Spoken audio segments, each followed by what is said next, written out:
कुछ दिन बाद ये नहीं है कि हज़रत इब्राहीम को आग में डालकर तो आग बुझा दी गई।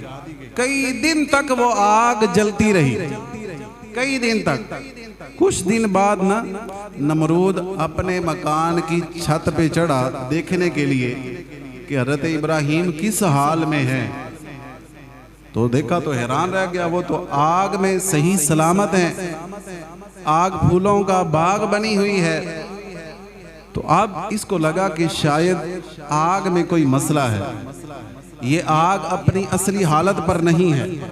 कि ये कैसे हो सकता है कि जिस आग की शिद्दत इतनी हो कि कई किलोमीटर बुलंदी पर भी कोई परिंदा गुजरे तो वो जल के राख हो जाए, बंदा सलामत हो, ये कैसे हो सकता है। तो इसने आग को चेक करने के लिए किसी और बंदे को आग में फेंका। जैसे ही फेंका तो वो फौरन जल गया।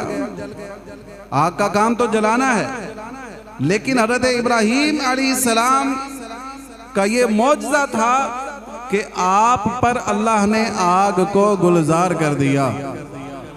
तो जब लोगों ने, उसने तो अपनी खुदाई, झूठी खुदाई को बचाने के लिए ये कारनामा किया था ना, लेकिन जब लोगों ने देखा कि इतनी शिद्दत वाली आग कि कई किलोमीटर बुलंदियों तक जिसकी तपिश जा रही है, उसमें भी हज़रत इब्राहीम अलैहिस्सलाम सलामत हैं, तो आपका यह मौजज़ा देखकर कई गैर मुस्लिम हज़रत इब्राहीम अलैहिस्सलाम पर ईमान ले आए, दामन इस्लाम से वाबस्ता हो गए।